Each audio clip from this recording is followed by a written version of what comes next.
because I'm going to actually be doing something I haven't done in a long time that I really haven't been in the mood for, which is a book review. I just felt like doing this one because I just read this book. When was it? I finished it yesterday on Sunday. It was only a short book, so I don't have to, you know, it won't take very long to do this review. Here is the book that I'll be reviewing, which is Goosebumps by, what's his name? The author's name's on there. It's like R.L. Stein, I think it is. It Will Just Kill You, it says. Welcome to a Dead House. It's the first book of the Goosebumps series. And I just previously watched a movie. I think that's what I was talking about before. And I never heard of it before. I know who Stephen King is, and they say he's like that sort of thing, but kids ones. So I read that, and I watched that with my mum, and I actually watched it with my nephew who stayed over on Saturday, and it was really good, and I want my sister to watch it. And I thought I would check out the book. So I thought the books were going to be the same as the movie, but I think what happened is the books that were in the movie were actually just like that. Like each Goosebumps book is different characters, and the movie changed it where all the characters in the books are actually where the teenage boy meets this girl, and the authors actually wrote all these different books and they come to life sort of thing. So it's sort of the same, but it's kind of different. I think that's how it works out, because it isn't the same as the books. I thought it was going to be based on the actual movie, but the movie is completely different. Anyway, the books are short. They're in like they're under 3 hours. I think they're probably like probably less than 100 pages, I reckon. I can't remember how many it was. But anyway, it's about this 12-year-old girl who's the main character, Amanda, and she's got a younger brother who's 11. His name's Josh, and the parents moved to this town called Dark Falls, and they moved to this house, and of course it's called the Dead House, and they got it through her uncle apparently, and they get it for free, so they moved there. And it's quite quick, which I liked about it. It wasn't like any lag of the characters. That in it, the development was good, because when it comes to a book like this, you don't really need to know about how the characters all look or how they all behave and their life story. It's not one of those books, just kind of you need to know what the character's name is, their age, and what they're roughly like, and you know, just the basics basically, and the rest is about what's going to happen around them and what happens to them in their lives. And that's what this was about basically. Got really into it. It happened quite quick. They moved in, they have a dog who acts weird around these other people in the town. The girl has a house all set up in her bedroom. She's moved. She talks about her past a little bit, but like her best friend back in the town. And a brother that's really acting out because he doesn't want to move to this creepy town. And mum and dad are both saying the kids are just acting out, lying about stuff that they see. Like the girl thinks she can see a ghost or a girl up the stairs, and mum and dad just think they just mess around because they don't want to move here. And they end up like making friends with these new kids who are in the playground. One's called Ray, and he's like the main one. That's called George, as well as a girl one. I forgot her name. There's like, I think there's like 8 or 9 of them children there. They just played sports all day, and the dog's normally really well behaved, so you can kind of guess why they might be acting weird, and the dog keeps acting weird around his people, and they have to like restrain him on, you know, a lead and tie him to the like a bench while they're playing games and stuff. And I realised that the dog's like somehow got loose and ran away or been taken or whatever. So the girl, you know, Amanda and her brother Josh go back home, and their parents are going to this party basically, and so they're going to be out of the house and they leave their kids alone. And I think they're meant to stay indoors, but Josh ends up creeping into Amanda's room at night. I think it was like 10 o'clock or something, and he was fully dressed saying, "Let's go, I know where the dog is, I know where the dog is." And he knows where it's been taken, because he actually went here before when Josh actually had to go after him when he was acting weird, so he guessed he was at the same place, which you'll find out where it is in a bit. So Amanda doesn't want to go. She thinks he's not going to actually be where Josh thinks he is. But hey, she kind of works out in their head that, well, her dog's missing, mum and dad aren't here, she's creeped out in his house, so why not just go to this place at night, and if the dog's right there, then we get the dog back as well. So they end up going to the graveyard at night, and they end up seeing Ray, who's one of the kids, who's a boy, and they're kind of like wondering why he's out as well. You know, he's out on his own, and they're like, well, aren't your parents a bit worried that you're out in the middle of the night? And they what's it they say, and he says like, oh, he basically says something like, oh, they don't care or something, and he says he's out here having a stroll, so he finds it hard to sleep at night. And he kind of like warns them, like kind of threatens them that they shouldn't go in the graveyard. They don't want to do that, but they just don't listen to him and go in there. And they end up finding that the dog's actually there, and the dog's just not acting like himself. I forgot the dog's name, it had a really weird name. And I didn't seem to recognise his owners, you know, Josh and Amanda, and the dog just seems to be off and like is running away from them. And she doesn't figure out. Amanda just like, and Josh has got this torch light that's going to be important later. And Amanda's there, and she ends up going to, she just happens to be with where the graves are. She looks at the names, and it turns out, I don't know how many kids there were, I think it was like 9 or whatever, but each grave has all the children's name on it. And you see Ray's and all that, the very last one, and it says when they were born and when they were dead. So she kind of works out in her head that apparently all the kids that she's been hanging out with are apparently dead.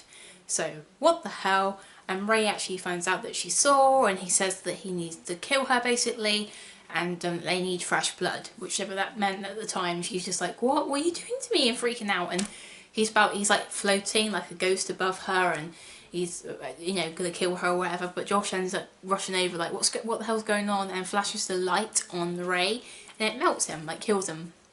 Which there was hints to that like sunlight or whatever you want to call it, seems to be a weakness. They had to go in the darkness because they're basically dead, right? Dead living people like zombies or skeletons, whatever you want to call it. And because he puts light on him, his skin falls off. You haven't seen his skull, and his hair's gone, and his eyes start to fall out of his sockets and melt to the ground, and it just left with his clothes on the ground, and it's just really creepy. I think it's meant to be like a real children's book, which I remember in the Goosebumps movie, the Champ, he's one of my favourite characters. He actually was talking to the other boy, Zach, and they were saying these are children's books, and Champ was like, these are not children's books. Children's books help you get to sleep. These books keep you up all night, which even me, I'm a grown up. I'm 19 years old, and I didn't read this in the dark at night. I couldn't. Anyways, I wasn't reading this technically at night time. It was about, I started reading it earlier, and I was finishing it around 4 and 5 o'clock. So I was making chocolate covered strawberries at the time in the kitchen on a Sunday. So it wasn't technically really dark, even if it wasn't sunlight out there.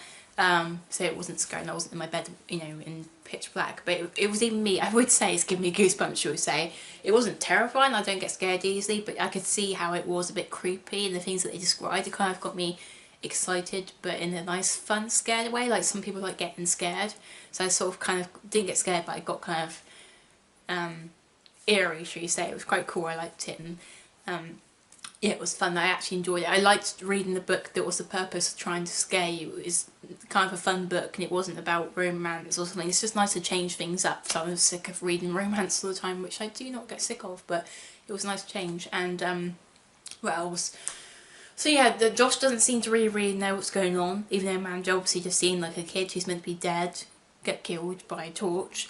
And she ends up figuring out that they killed the dog, because obviously the dog can always tell when someone's not really alive, and that's why they had to kill the dog apparently. Which you don't ever see it, which I guess because it's a kids, not a dog's, a kid's book. But yeah, it was and then Josh and Amanda, I think they end up like running home, and I think they left the dog there. I think because it wasn't their dog anymore, he's kind of just gone. Yeah, they didn't take the dog home, I don't think.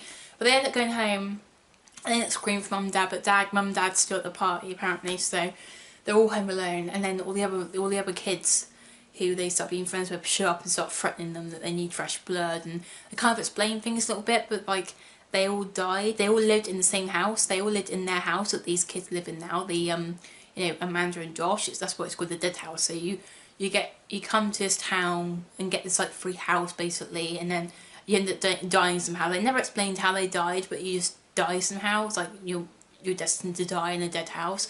So when you die, you become a ghost, whatever sort of thing, and they need fresh blood. So that's why they found out that the uncle wasn't really real. They kind of just got sent to this house for free, and that's why their parents were sent here kind of with the kids to try and help. So they try and get the kids to die, so that because they need fresh blood. I think they need fresh blood. It's like kind of like how the magic of the town works, because if you don't keep getting fresh blood, then they're all going to be extinct and dead basically, and the town just started getting weird. It was a normal town apparently, they found out. and the kids ended up disappearing because there was a knock at the door, and it was another character that was near the beginning, it was like a neighbour who was helping the parents move, and they think that they obviously, I couldn't tell if I could trust this guy or if he was a baddie, because he could go either way, but there were certain things, how his voice changed in the book, or how he would say certain things, or he would act, and I was kind of like, I don't know if I trust you. But of course these are kids, you still got to remember, you know, these freaky things are happening to you, and even for like a 50-year-old who's reading this book, you have common sense, right? You would think, I wouldn't do that, I'm not a kid, but they are children, so you have to think about what you would do if you were 10, you trust people easily, you do, you know, you don't, if this happened to me and I was a little kid, I'm sure I'd probably do a lot of the same things they did, that your parents wouldn't believe you if you told them anyway, they'd be like, what?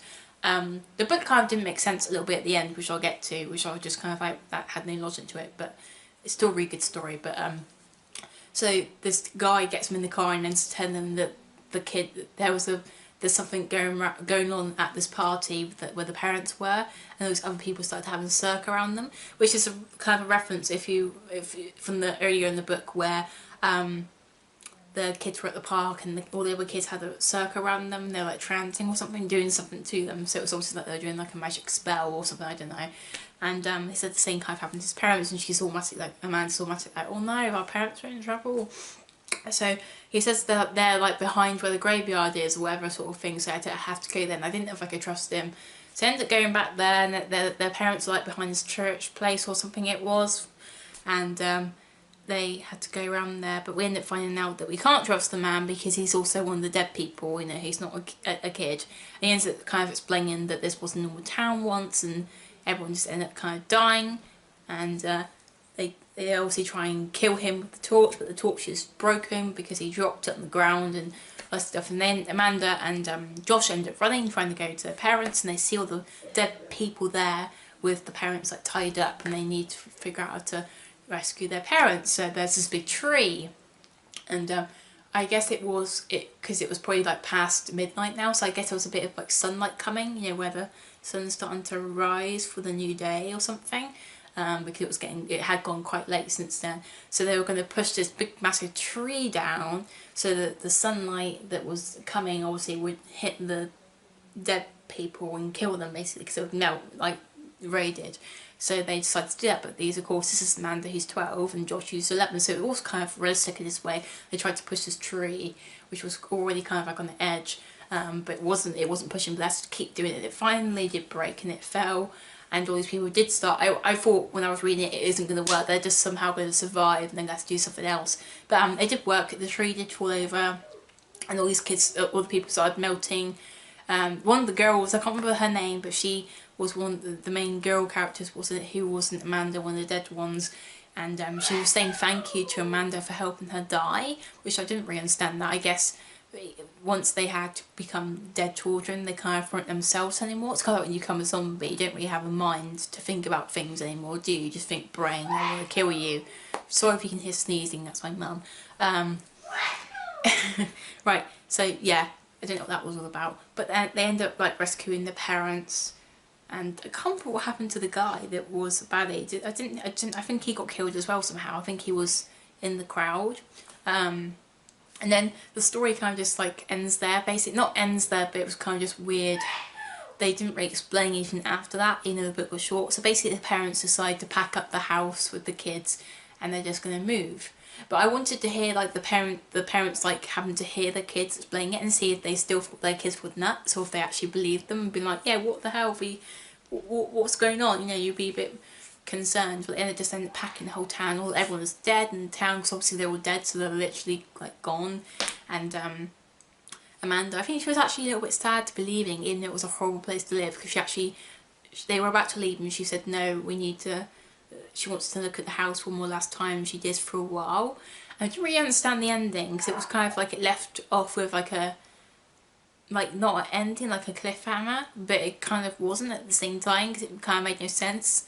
And the series isn't where the next book will continue that story. It does, but it's not the same story of the same characters and the same like dead children. The next one, I think I can't remember what the next one's about, but I mean the next book could be about clowns, you know. It's just obviously it's in the same world, but it just kind of didn't make sense, because then she was looking at the house and she could see another family I think, coming into the house, where there was like these two boys and a mum, and then she swore that she saw the dead man that helped welcome them to the house, which was meant to be dead.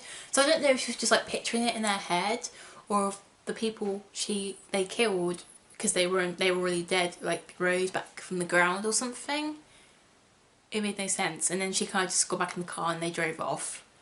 I don't know if the parents didn't see it, or if the girl was just like picturing that would happen, or if that actually did happen, the people were coming back to life and they had new people coming to the house to be killed, or if it was just imagination, or it was just kind of a bit weird. Just kind of, even in the book world, it kind of didn't make any sense, but it was still fun. I really enjoyed it. I gave it 3 out of 5. The reason I gave it 3 out of 5, I think it was really good, but of course like the ending bit didn't make sense, and the book wasn't that very long, so you don't get, it's not a book that you can lose yourself in for a very long time. It's a book that you just kind of, a quick book that you just want to read and you want to get yourself read something different and interesting for a little bit. And but it was fun. I'm glad I did read, and I think 3 stars is good for the book. I didn't give it 5 because, you know, 5 is like a book that you know it's going to be one of your best favourites. So I would have given it 4, but it was just some bits, and of course it's a kid's book, so I was a bit like, that didn't make sense, or it didn't add up how the ending was, or just some things were just a bit, I'm just like, didn't get it. So I gave it a 3 out of 5, and I think that's very fair.